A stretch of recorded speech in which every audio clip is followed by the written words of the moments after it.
नमस्कार, आपके साथ मैं हूं विद्यानाथ झा। दोपहर की नंबर 1 डिबेट ब्रह्मास्त्र में आपका स्वागत है। क्या जो भारतीय हैं सभी एक ही पूर्वज के वंशज हैं? और संघ प्रमुख मोहन भागवत ने जब ये बात कही तो विपक्ष को ये बात तीर की तरह क्यों लगी? दूसरी तरफ हिंदुओं को एकजुट करने के लिए, हिंदुओं को एक साथ रहने के लिए एक पदयात्रा निकाला जा रहा है और इसमें साफ तौर पर सबको साथ आने की बात कही जा रही है। लेकिन दूसरी तरफ विपक्ष को यह बात हजम नहीं हो रही। सवाल यह है कि जब भी हिंदू एकता की बात होती है, जब भी समाज को एकजुट करने की बात होती है, तो विपक्ष इस पर ना कोई मुस्लिम ना कोई ईसाई, सबके पूर्वज एक। सनातन के देश भारत में हिंदुओं की बात करते ही विपक्ष को मिर्ची लग जाती है। ऐसा लगता है मानो दुनिया का सबसे बड़ा गुनाह कर दिया गया हो। संघ प्रमुख मोहन भागवत ने जब भारत की सनातन संस्कृति, हिंदू, मुस्लिम और ईसाई सब भारत माता की संतान को लेकर बात की तो एक नया बखेड़ा खड़ा हो गया। Actually in Bharat there is no Ahindu. All the Muslims, all the Christians, they are also descendants of the same ancestors. They don't know it, or they are made to forget it. RSS के 100 साल पूरे होने पर संघ प्रमुख मोहन भागवत ने बेंगलुरु में एक कार्यक्रम में हिस्सा लिया और देश के हर धर्म, मजहब के लोगों को हिंदू होने का मतलब समझाया। इस दौरान भागवत ने साफ कर दिया कि भारत में ना कोई गैर हिंदू है, ना मुस्लिम और ना ही ईसाई। सबके पूर्वज एक हैं और हर किसी की रगों में एक ही खून बह रहा है। वो खून है राष्ट्रवाद का, देश के प्रति जिम्मेदार होने का। Why Hindu society? That was the another question. Because Hindus are responsible for Bharat. What is our country? It is not that British gave us nationhood. We are an ancient nation. So everywhere in the world people agree that every nation has its core culture. There are many inhabitants, but there is a core culture. What is the core culture of Bharat? That is, whatever description we give, it leads us toward Hindu. So nobody is a Hindu. Every Hindu must realize he is a Hindu. Because being Hindu means being responsible for Bharat. That is why organization of Hindu society, and that is why Bharat Hindu राष्ट्र है। मोहन भागवत के इस बयान पर रार ठन गई है। जाति और धार्मिक समीकरण साधने वाली पार्टियां संघ प्रमुख और बीजेपी पर हमला कर रही हैं। भारतीय जनता पार्टी बिना हिंदू मुसलमान किए कभी कोई अपना राजनीतिक वक्तव्य करती ही नहीं है। भारतीय जनता पार्टी के नेता जहर घोलने का काम करते हैं। देखिए, हम सब भारत में रहते हैं, हमारा पहला धर्म भारतीय है, उसके बाद हम हिंदू हैं, मुसलमान हैं, सिख हैं, ईसाई, फिर हम जाति हैं, फिर हम अलग अलग वर्णों में बटे हुए हैं, लेकिन भारतीय धर्म सबसे बड़ा है। फिर क्यों आपके लोग मुसलमान को टारगेट करते हैं? क्यों उनको भगाने की बात करते हैं? वो जब आपके अपने भाई है तो क्यों आप इस तरीके से नफरत फैला रहे हैं? क्यों उस एक धर्म के लोगों को आप टारगेट करते हैं? परिस्थिति जो भी हुआ होगा, जब आप मान रहे कि हिंदू थे, आज वो धर्म बदल लेने से तो मेरा भाई थोड़े नहीं रहेगा। मोहन भागवत जी के पास भी जब कुछ नहीं बचता तो सनातन के पीछे, हिंदू के पीछे, धर्म के पीछे ऐसे छुप जाते हैं जैसे हम जब नरेंद्र मोदी जी से सीमा के अतिक्रमण पर बात करते हैं तो वो लोग सेना के पीछे छुप जाते हैं। जब हम राम मंदिर में चंदा चोरी पर बात करते हैं तो वो लोग जो हैं भगवान श्री राम के पीछे छुप जाते हैं। ये ज्ञान पहले अपने आप में लीजिए, सब लोगों को, पिछड़ों को, वंचितों को, शोषितों को हक दीजिए, उसके बाद इस तरीके की बात कीजिए। धर्म के नाम पर अपनी राजनीतिक इस्तेमाल, राजनीतिक रोटियां मत सेकिए। हिंदुओं को एकजुट करने की संघ की रणनीति कोई नई नहीं है। 100 साल पहले यानी कि 1925 में स्थापना को लेकर लगातार आरएसएस जात पात और छुआछूत को लेकर हिंदुओं को जोड़ रहा है। यही मिशन लेकर बागेश्वर धाम के पीठाधीश्वर पंडित धीरेन्द्र कृष्ण शास्त्री भी इस समय दिल्ली से वृंदावन तक पदयात्रा पर हैं। इस पदयात्रा में लाखों हिंदू शामिल हो रहे हैं। बागेश्वर धाम के पीठाधीश्वर पंडित धीरेन्द्र कृष्ण शास्त्री की इस यात्रा का मकसद भी जग जाहिर है। पहला मकसद भारत को हिंदू राष्ट्र बनाना है, दूसरा यमुना नदी की शुद्धि, तीसरा गौ माता को राष्ट्रीय पशु बनाना, चौथा भारत फिर से विश्व गुरु बने, पांचवा हिंदू एकजुट हो और छठा बच्चे इस्लामिक प्रभाव से दूर रहे, सातवां सनातन परंपरा को मजबूत करना है।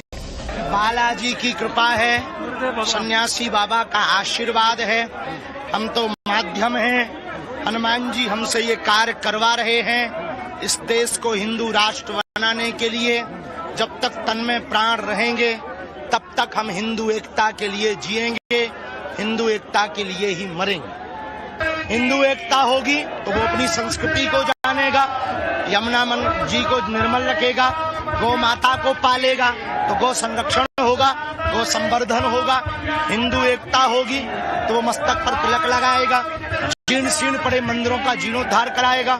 हिंदू एकता होगी तो जैसे मस्जिदों के साथ मदरसे हैं वैसे ही मंदिरों के साथ गुरुकुलम खुलेंगे। बाबा बागेश्वर के साथ संकल्प में कहीं भी गैर हिंदुओं के खिलाफ जहर नहीं उगला गया, ना ही दूसरे धर्मों का अपमान करने जैसी कोई बात है। कांग्रेस फिर भी बागेश्वर बाबा को टारगेट कर रही है, उन पर पब्लिसिटी स्टंट करने का आरोप मढ़ा जा रहा है।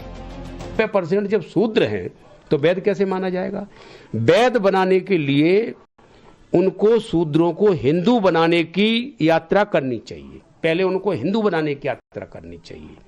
आप हिंदू बनाने की यात्रा कर नहीं रहे, आप हिंदू राष्ट्र बनाने की यात्रा कर रहे हैं, तो हिंदू कहां से लाओगे आप? तो ये स्टंटबाजी है, ये मोदी जी की तरफ से सीधा सीधा ये प्रचार है। संघ प्रमुख मोहन भागवत हो या फिर बाबा बागेश्वर, दोनों ही हिंदू समाज को एकजुट करने का संदेश दे रहे हैं, लेकिन विपक्ष को ये बातें तीर की तरह चुभ रही हैं। ऐसे में सवाल उठता है कि क्या हिंदुओं के एकजुट होने से जाति धर्म बांटकर वोट लूटने वाली पार्टियों की दुकानें बंद हो जाएंगी? या राष्ट्रवाद और देश के प्रति जिम्मेदार बनने से नफरत की सियासत घोलकर सत्ता की चाबी पाने वाली पार्टियों का अस्तित्व खत्म हो जाएगा? आखिर क्यों हिंदू जब अपने धर्म, अपनी पहचान और संस्कृति की बात करता है तो विपक्ष को पेट में दर्द होने लग जाता है? ब्यूरो रिपोर्ट, टाइम्स नाउ नव भारत। तो बाबा बागेश्वर और संघ प्रमुख जो बात कह रहे हैं, क्या वो गलत है? क्या सभी धर्म के लोगों को एकजुट करना, एक समान बताना, एक साथ रहने की बात करना गलत है? जात पात को खत्म करना, सभी समाज को एक साथ रहने की बात करने वाली बातें क्या गलत हैं? और अगर इस तरह की बात कोई भी करता है तो विपक्ष को, विपक्षी पार्टियों को, चाहे वो समाजवादी पार्टी हो, चाहे वो कांग्रेस पार्टी हो, दर्द क्यों होने लगता है? पीर क्यों चुभने लगती है? आज इसी पर बात करेंगे। अमितोष पारिक हमारे साथ हैं, बीएचपी के प्रवक्ता। मुफ्ती वजाहत कासमी हमारे साथ हैं, मुस्लिम स्कॉलर। अशोक यादव हमारे साथ हैं, समाजवादी पार्टी के प्रवक्ता। के शर्मा कांग्रेस के लीडर हमारे साथ हैं। नूर अहमद अजहरी हमारे साथ हैं। रमनीश वत्स हमारे साथ हैं। बहुत बहुत स्वागत है आप सभी का। लेकिन सबसे पहले मुफ्ती वजाहत कासमी साहब, क्या जो भारतवासी हैं, जो भारतीय हैं, उनके पूर्वज हिंदू नहीं है? चाहे वो किसी भी धर्म से वो व्यक्ति आता हो, जो भारत का है, वो हिंदुओं का वंशज नहीं है क्या?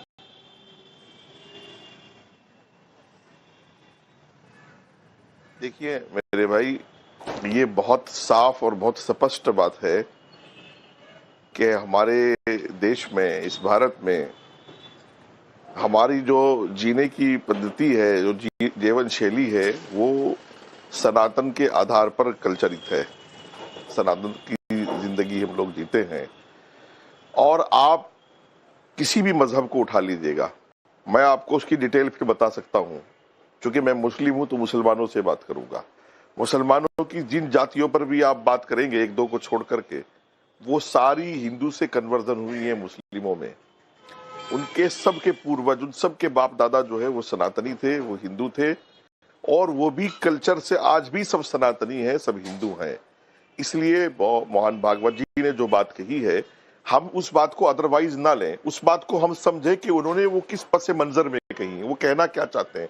वो कहना ये चाहते हैं कि 140 करोड़ भारतीय हम सब डीएनए से भारतीय हैं, ना हम हिंदू हैं, न सिख हैं, न ईसाई हैं, और सब सनातनी हैं। हम सब का कल्चर सनातन में है और हम सब भारतीय हैं। हमारा डीएनए भारतीय है और हमारी रगों में भारतीयता का और राष्ट्रीयवाद का खून दौड़ रहा है। ये मोहन भागवत जी कह रहे हैं। वो बागेश्वर जी की यात्रा हो, बागेश्वर श्री धीरेन्द्र शास्त्री जी की यात्रा हो या मोहन भागवत जी की बात हो, मुझे किसी बात में कहीं भी लोचा कोई नहीं लग रहा है। लेकिन जाहिर सी बात है, जिन लोगों को कीड़े निकालने उनको लोचा लगेगा। आप बहुत बारीकी में मत जाइए, मोटा मोटी भी हम लोग इस बात को समझ सकते हैं। अब मैं 6-7 चीजें आपने गिनाई है, धीरेन्द्र शास्त्री जी ने जो शपथ ली है, एक बात भी ऐसी नहीं जिससे इख्तलाफ किया जा सके। सारी बातों से हमें इत्तिफाक है। अपने लिए, धर्म के लिए सबका हक है, सबका अधिकार है। जो मुस्लिम personal law board, Jamiat Ulama, ये फलाने, ये ढिमाके, सब तो रात दिन मुस्लिम इत्तिहाद की बातें करते हैं।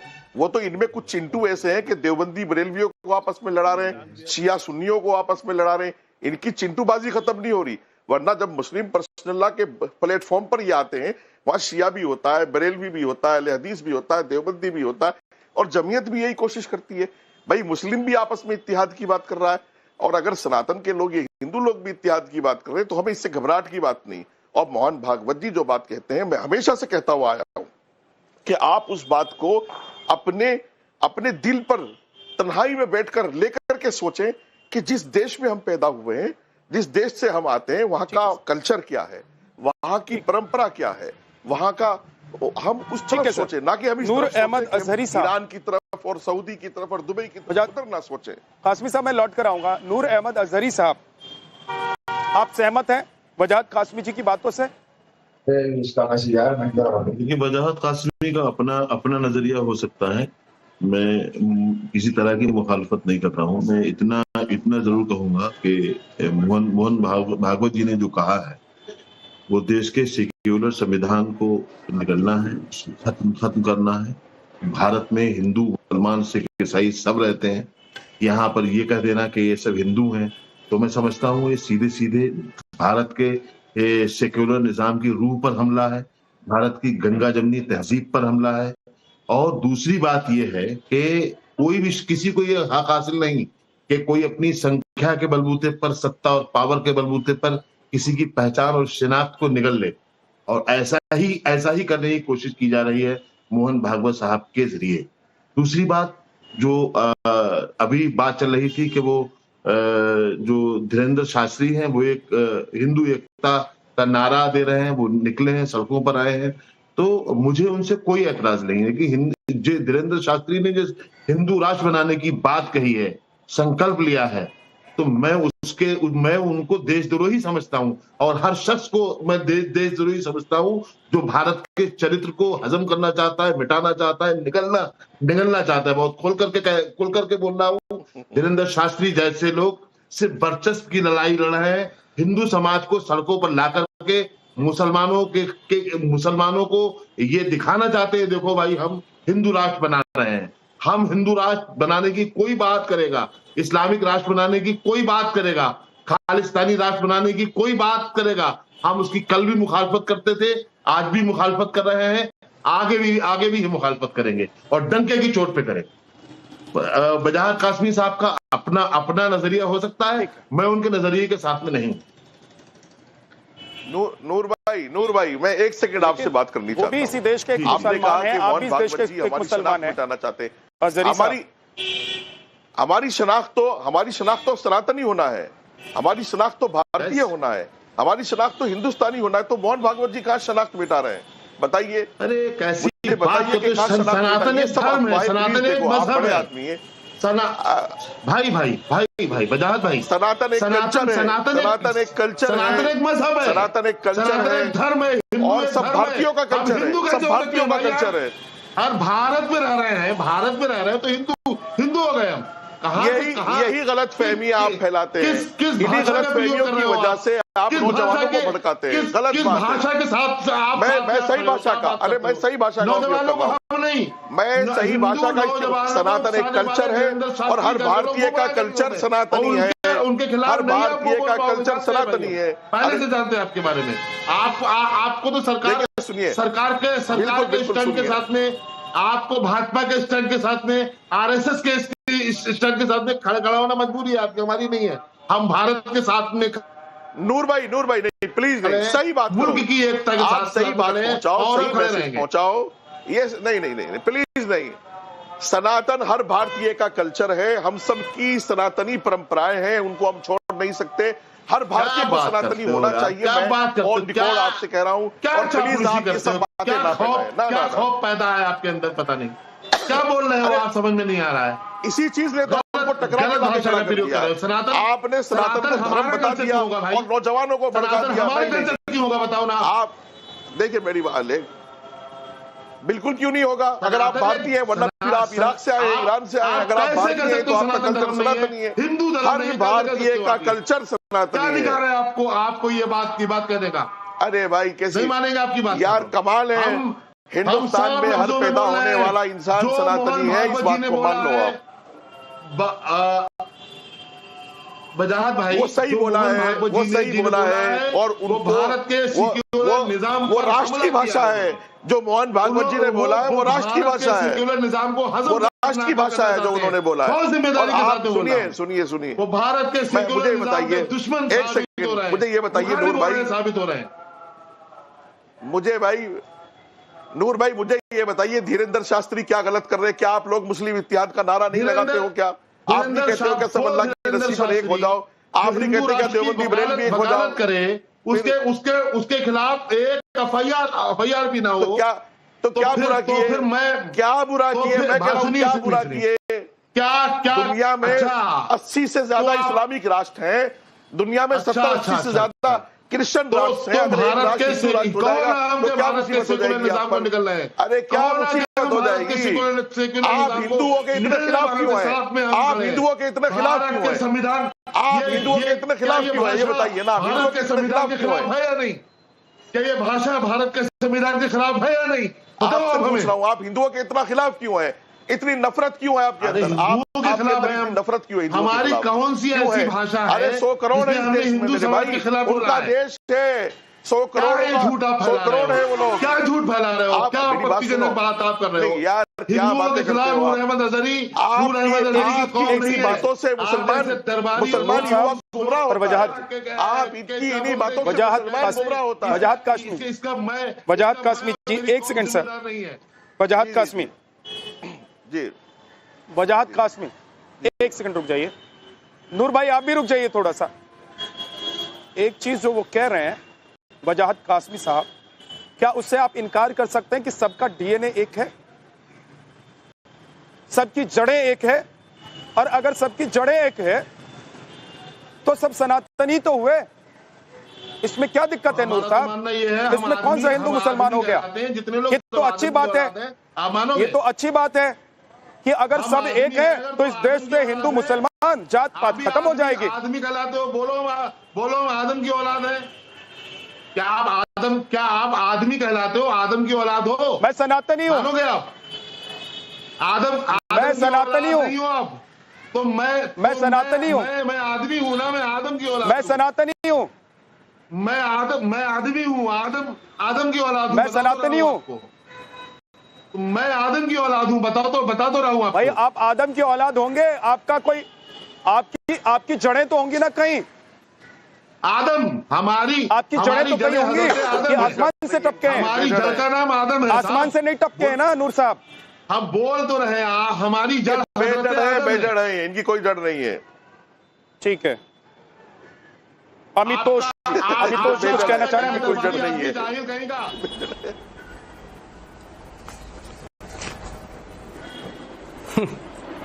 अमितोष भाई बोलिए। मैं बोलूं अपना पॉइंट? जी, बहुत धन्यवाद झा साहब। मैं अपना पॉइंट रखूंगा कुछ इस क्षण सेकंड के लिए। मैं आपसे निवेदन करता हूं कि ये भारत माता के जो पुत्र है सो कॉल्ड नूर अहमद अजहरी है, उसको शांति से सुने, फिर अपनी मजहबी बात मेरे बात करें। अब दूसरे पॉइंट पे मैं आता हूं। सबसे पहले मैंने कहा कि मुस्लिम शब्द और हिंदू हमारे है ही नहीं। तो सबसे पहला सवाल मैं आपसे, आपके माध्यम से नूर अहमद अजहरी और इस देश की जनता से पूछता हूं, पूरे भारत के संविधान में 6 बार हिंदू शब्द लिखा गया है, लेकिन मुस्लिम शब्द लिखा ही नहीं गया था। 1976 में सेक्युलर आया, उससे पहले कहीं सेक्युलर शब्द नहीं था।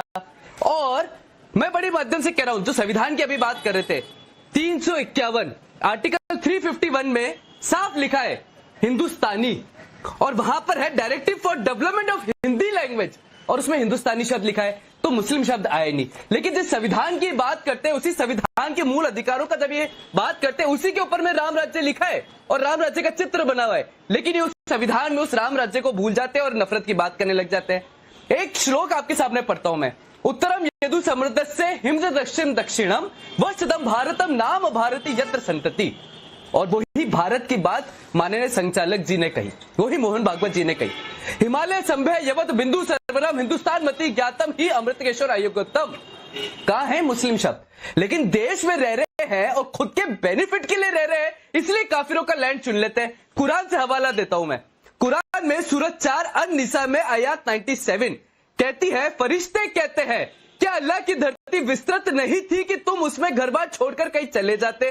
तो ये वही लोग हैं जिनका ठिकाना जन्नम है, ये वही लोग हैं जिनके पास कोई लैंड नहीं है और काफिरों के लैंड में बसे हैं आकर। क्यों? क्योंकि इनको बेटर लाइफ चाहिए। अब मैं बात करता हूं दूसरी, देश के अंदर में मुस्लिम कॉन्स्टिट्यूएंसी 14 है, लेकिन उसमें कितने हिंदू पावर में ये बता दीजिए। असुद्दीन जहां से आते उन्होंने अभी कहा था 13% मुसलमान है तो हम मुख्यमंत्री क्यों नहीं बन सकते, यही वही मुस्लिम लीग में जिन्ना ने कहा था। और इसीलिए नॉर्थ ईस्ट की हालत देख लीजिए। लेकिन धीरेन्द्र शास्त्री से इनको दिक्कत है, और अभी 14 तारीख को भोपाल में तबलीगी जमात के लाखों की संख्या में आतंकवादी गतिविधि में लिप्त पाए जाने वाले लोग भारत की सरजमीं पे आएंगे, उससे नूर अहमद अजहरी को दिक्कत नहीं होगी। ये वही लोग हैं जो अलकदा की बात करते हैं, HUM की बात करते हैं, HUM की बात करते हैं, की बात करते हैं, जैसे आपकी भाषा से लग रहा है कि आप भारत में रहने वाले मुसलमानों को भारतीय नहीं समझते हो। हिंदू राष्ट्र है और आपकी भाषा से लग रहा है कि आप सुनो आपकी भाषा से लग रहा है कि भारत में रहने वाले मुसलमानों के आप मुखालिफ हो। आपकी भाषा से लग रहा है कि आप भारत के मुसलमानों को आपकी भाषा से लग रहा है कि ये तबलीगी जमात आतंकवादी संगठन है। सऊदी अरब में भाषा से लग रहा है कि मुसलमानों को आतंकवादी समझते हो। तबलीगी जमात सऊदी अरब में पहले तो भारत में क्यों नहीं है? आपकी भाषा और आपकी संस्था ये मुस्लिम कॉन्स्टिट्यूएंसी में क्या हो रहा है? गर्दन काट के गाय की माता की बेइज्जती जाती है दूसरी के अंदर में। आप जो भी हमारी बुनियाद हिंदू है, हमारी बुनियाद हिंदू है और हिंदू रहेगी। विश्व हिंदू परिषद जो आपकी संस्था है उसका एक ही काम है कि मुसलमानों को टारगेट करो। आज आप ले आए हो कि संविधान में मुसलमान ही नहीं लिखा है, और इससे साबित होता है आप ये बताना चाहते हो देश को कि मुसलमानों का देश में कोई हिस्सा नहीं है, कोई हक नहीं है। मैं ये बताना चाहता हूँ देश को कि हक से कहो, गलत कहो, हिंदू है, हिंदू राष्ट्र हमारा है। मैं तो आपके माध्यम से बता रहा हूँ, मैं देश को बताना चाह रहा हूँ।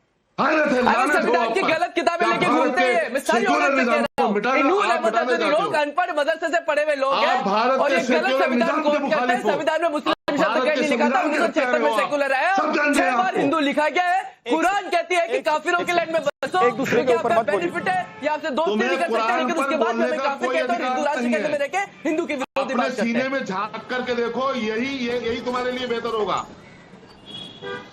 रुक जाइए अजहरी साहब, एक एक करके बोलिए, एक एक करके बोलिए। एक मिनट अमितोष आप भी रुक जाइए।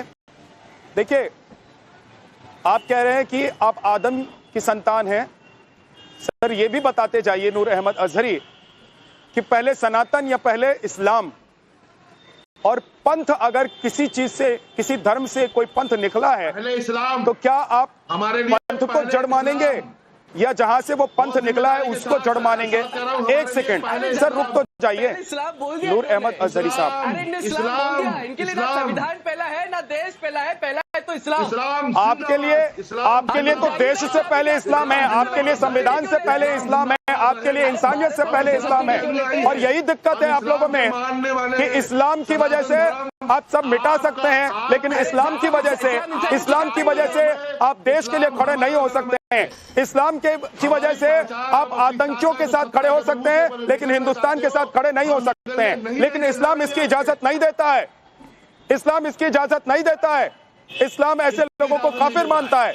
रुक जाइए के शर्मा जी, अपने आप में आप समझ में नहीं आ रहा। के शर्मा जी,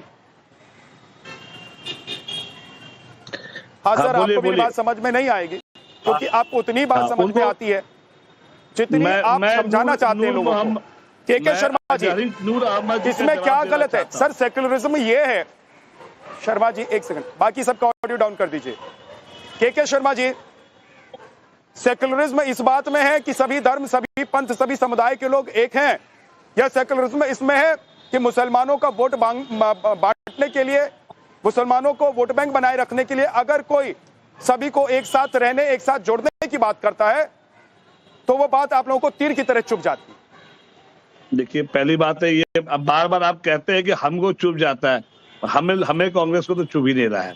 देखिए, सेक्युलरिज्म ये है कि सभी धर्मों का, सभी जातियों का, यहाँ सभी जातियों का, सभी धर्मों का वहां पे सम्मान हो, और यही हमारे भारत के संविधान में जो बेसिक फीचर में यही लिखा हुआ है, सेक्युलर शब्द को जोड़ा गया है। रही बात आप जो कहते हैं कि देखिए मुसलमान भी हमारा अंग है और हिंदू भी हम है, अब इसको अलग अलग, बागेश्वर बाबा जो कर रहे हैं उनका एक अलग तरीका है। 11 तारीख का चुनाव खत्म हो जाएगा बिहार का, लेकिन बाबा बागेश्वर आपको दिखेंगे नहीं। चुनाव देखिए क्या है कि बिहार में आचार संहिता लगा हुआ है, यहाँ पे हिंदू मुस्लिम कर नहीं सकते हैं, तो ये क्योंकि मीडिया का जमाना है, यूट्यूब का जमाना है, तो आप एक काम करो, युद्ध करो, उधर युद्ध करो, यूपी, दिल्ली और पंजाब, हरियाणा, और उसका मैसेज जो है वो बिहार में पहुंचेगा।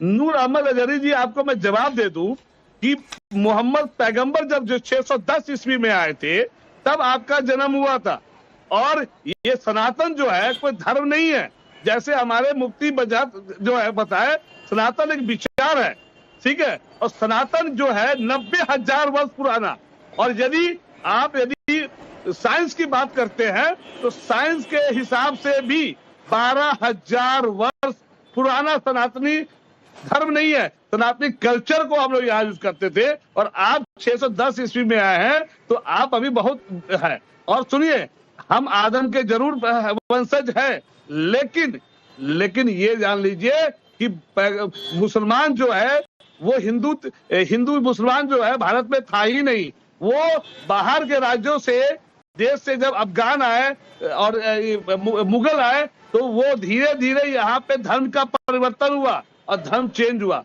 लेकिन अब चेंज हो गया है। जैसा रहता है, कांग्रेस का मानना है, हमेशा रहा है, सर्वजित हटाए और सर्वजन सुखाए, और ये हमेशा रहा है।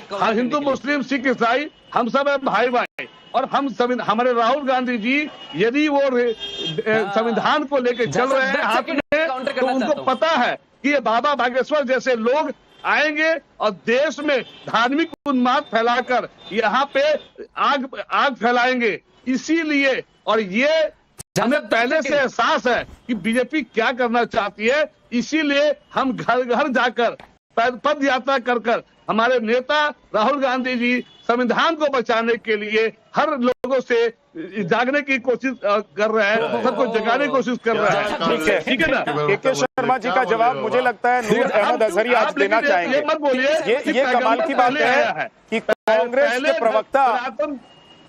के प्रवक्ता मोहन भागवत के बयान पर जब प्रतिक्रिया देते हैं तो उनकी लाइन अलग होती है। वो कह रहे हैं कि देश को बांटने की कोशिश करते हैं ये लोग, जानबूझकर हिंदू मुसलमान करते हैं। कांग्रेस या फिर समाजवादी पार्टी बाबा बागेश्वर की यात्रा को सिरे से खारिज कर देती है। अच्छी बात है के शर्मा जी, मैं तो कह रहा हूं ये अच्छी बात है कि अगर एक कांग्रेस के नेता के अंदर का सनातन जिंदा है तो सर इससे अच्छी बात कोई नहीं हो सकती है। अगर आप नूर अहमद अजहरी को कुछ जवाब दे पा रहे हैं, कह पा रहे हैं, तो आप मानकर चलिए सर कि कांग्रेस में परिवर्तन हो रहा है। नूर अहमद अजहरी, आप कुछ कहना चाह रहे हैं? हम आपके नियत को जानते हैं। शर्मा जी, लेकिन मुझे खुशी इस बात की है कि आज के शर्मा जी के अंदर का सनातन जिंदा है, उनको पता है, लेकिन जड़ सनातन है। हमारे पूर्वज हजरत आदम को आपने मान लिया कि हम उनके वंशज हैं। आपके तरफ से हूँ, मैंने हिस्ट्री जानता हूँ। 610वीं ईस्वी में हजरत आदम की औलाद है। उस समय यहाँ पर इस्लाम की कवामत हुई, इस पर बात ही नहीं हो रही है। यहाँ बात हो रही है कि हम हजरत आदम की औलाद हैं, और आदम दुनिया का पहला आदमी, जो सरजमीन भारत में तशरीफ लाए, तो भारत हमारे बाप की जागीर हुई है नहीं? भारत हमारे बाप की जागीर हुई है नहीं? अरे भारत हमारे बाप की जागीर हुई है नहीं? बताओ। रामा पृथ्वी से वंशज है, हमारे बाप की जागीर है के रूप में हजरत आदम को अल्लाह ने दुनिया में और ये कोई नहीं जानता। हमारा पहला जो मनुष्य जो है रामा पृथ्वी को कहा जाता है। सुन लीजिए शर्मा जी,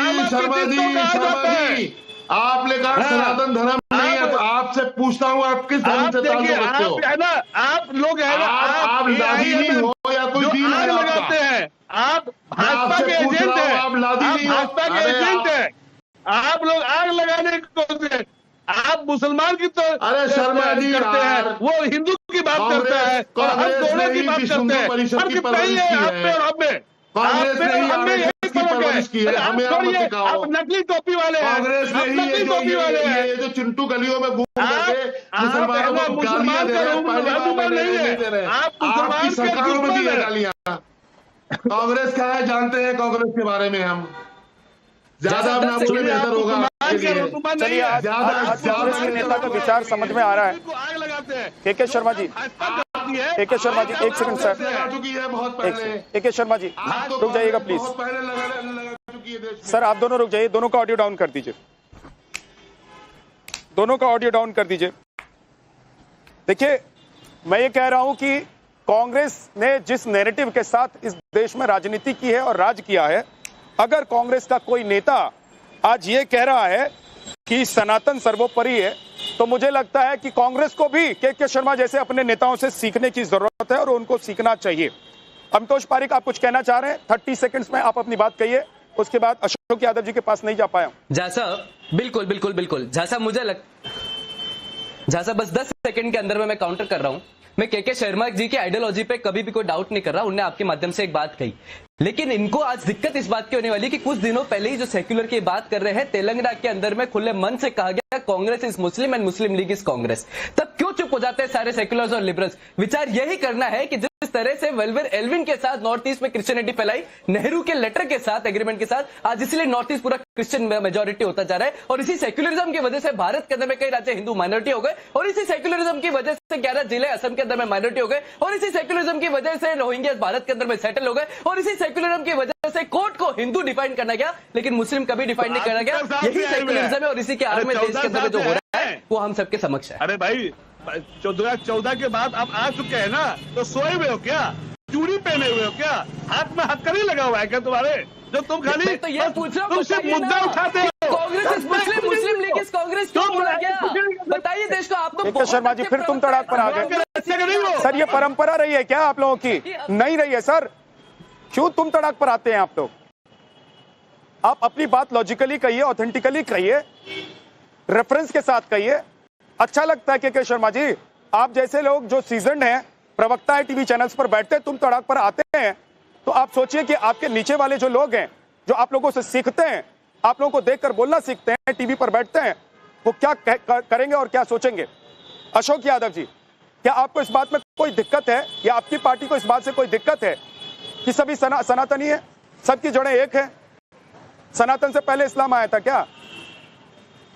और सनातन एकता की जब भी बात होती है, आप लोग क्यों परेशान हो जाते हैं, क्यों बौखला जाते हैं?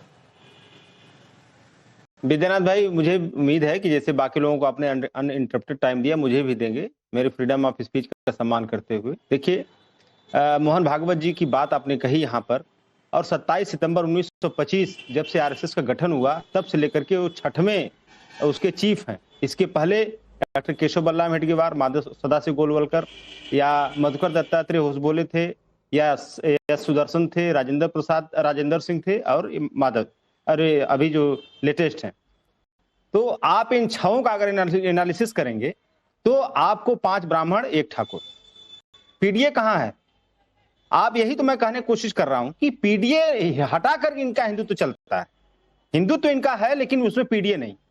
जब इनकी स्थापना हुई तब से लेकर के आज तक इनकी 2 आइडियोलॉजी है, एक एंटी माइनॉरिटी, एक अल्पसंख्यक समाज खिलाफ नफरत फैलाओ, दूसरा हिंदुत्व के आड़ में पिछड़ों, दलितों, आदिवासियों का शोषण करो, उनका उत्पीड़न करो, उनको हिंदुत्व के लबादा में ढके रहो कि तुम हिंदू हो, उनको भ्रम फैलाते रहो तुम हिंदू हो, लेकिन उनके हितों पर उनके आरक्षण पर, उनके संसाधनों पर कब्जा जमा कर बैठो कि भाई तुम सनातनी हो, चुपचाप सनातनी बने रहो। ये नहीं चलेगा। अब तो सब समझ गया, दुनिया देख रही है कि यहाँ पर योगी आदित्यनाथ की सरकार है। 2017 में केशव मौर्य को दिखाया गया और उनको स्टूल मंत्री बना दिया गया, योगी आदित्यनाथ को मुख्यमंत्री बना दिया गया। और दूसरी बात, वो लगातार 69,000 शिक्षक भर्ती का कांड किए, वो लगातार पिछड़ों दलितों का उत्पीड़न कर रहे हैं, वो लगातार उनकी सरकार में तमाम ऐसे काम हो रहे हैं जिससे ये चीख कर सब लोग कह रहे हैं कि जो हिंदुत्व की बात कर रहे हैं लेकिन पीडीए का उत्पीड़न कर रहे हैं।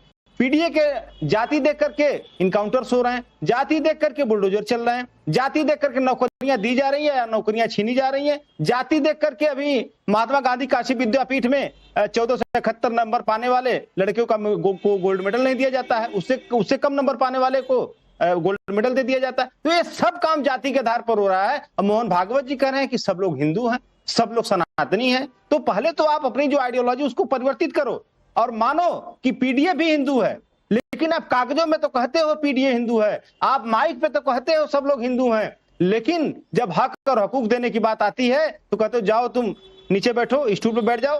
तुम कहाँ हिंदू बनने आ गए जी? तुम तो मौर्य हो, तुम तो यादव हो, तुम तो फलाने हो, तुम तो पीडीए हो, तुम हिंदू समझने लगे थे क्या हमारी बात सुनकर? रोके टोके मैंने बोलने दिया। अशोक यादव जी, धन्यवाद। अशोक यादव जी, आपको बिना रोके टोके मैंने बोलने दिया। आप जिस पार्टी से आते हैं ना सर, MY फैक्टर से आप सत्ता में आते रहे, मुस्लिम अपीसमेंट की शुरुआत आप लोगों ने की थी। मुसलमानों को आप लोगों ने क्या दिया? आज भी आप लोगों के नेता कहते हैं कि मुसलमान हमारे वोटर हैं, लेकिन मुसलमान पूछते हैं कि क्या दिया हमको, हम क्या दरी बिछाते रहेंगे? और आप पीडीए की बात करते हैं तो एक बार क्लियरिटी के साथ यह भी देश को बता दीजिए कि आपका ए क्या है। और अगर आप लोग जात पात में बांटकर देश को रखना चाहते हैं और इस बीच कोई एक व्यक्ति कहता है, चाहे वो संघ प्रमुख हो, चाहे बाबा बागेश्वर हो, वो सबको जोड़ने की बात करते हैं, तो आपको दर्द होना लाजमी है।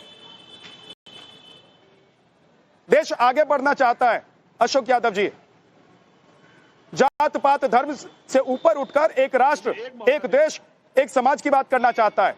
लेकिन आप लोगों को दिक्कत इसलिए होती है क्योंकि आप लोगों को पता है कि जिस दिन ये पीडीए का कार्ड आप लोगों का फेल हो जाएगा, उस दिन आप लोगों का अस्तित्व शायद ही बचे। विद्यानाथ जी, मैं बोलूं? विद्यानाथ जी बोलिए। देखिए विद्यानाथ भाई, आपने बिल्कुल सही कहा। ये जब देश आगे बढ़ रहा था, उसी आगे बढ़ते हुए देश के साथ लेटरल एंट्री जैसा कांड मोदी सरकार कर रही थी। आपको पता होगा लेटरल एंट्री में क्या हो रहा था? जाति देख करके, धर्म देख करके, अगड़ा पिछड़ा देख करके आईएएस बना रहे थे। यही जब देश बढ़ रहा था, यही जब उत्तर प्रदेश तरक्की कर रहा था 2017 से लेकर अब तक, इसी तरक्की के मुसलमान कौन कर रहा था उत्तर प्रदेश में? किया गया। बिहार में यादव और मुसलमान कौन कर रहा था? देश में हिंदू और मुसलमान कौन कर रहा था? भाजपा, आरएसएस। 2014 के बाद अगर सब कुछ मोदी ने बदल दिया, सब कुछ अमित शाह ने बदल दिया, सब कुछ योगी ने बदल दिया, तो 2014 तक तो आप लोग कर रहे थे ना। तो देश के संसाधनों पर सबसे पहला अधिकार आप लोग किसको दे रहे थे?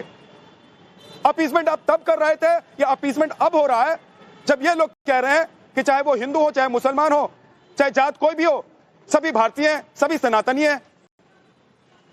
ये इनका हाथी के दांत है। हाथी के दांत देखिए ना, बाहर वाले वो दिखाने के कुछ और होते हैं, अंदर वाले कुछ और होते हैं। मोहन भागवत जी का हाथी के दांत है। ये जो कह रहे हैं ना कि सारे धर्म के लोग एक हैं, सब हिंदू, सभी लोग हिंदू सनातनी है, ये हाथी के दांत है। ये दिखाने वाला है, खाने वाला दांत हम लोग पता है उनका क्या है। विद्यानाथ जी, मैं बोल लूं? रमनीश वत्स, ये खाने वाले दांत और दिखाने वाले दांत, सेक्युलरिज्म इसमें फंस के रह गया क्या दोनों दांतों के बीच में? मैं जवाब देना। सेक्युलरिज्म की जो परिभाषा अभी तक ये लोग देते आए हैं कि सच में वही सेक्युलरिज्म है, या हिंदुस्तान एक साथ चाहे जात धर्म भेदभाव को बुलाकर खड़ा होता है तो सेक्युलरिज्म कहलाता है? विद्यानाथ जी, सबसे पहली बात है कि गंगा एक है पर उसके अलग अलग घाटों से देखा जाता है। मतलब दर्शन अलग हो सकते हैं पर धर्म एक ही है, सनातन हिंदू। उसी प्रकार सनातन धर्म एकमात्र है और उसके मजहब के रूप में मुस्लिम हो, सिख हो, ईसाई, ये सब हो सकते हैं।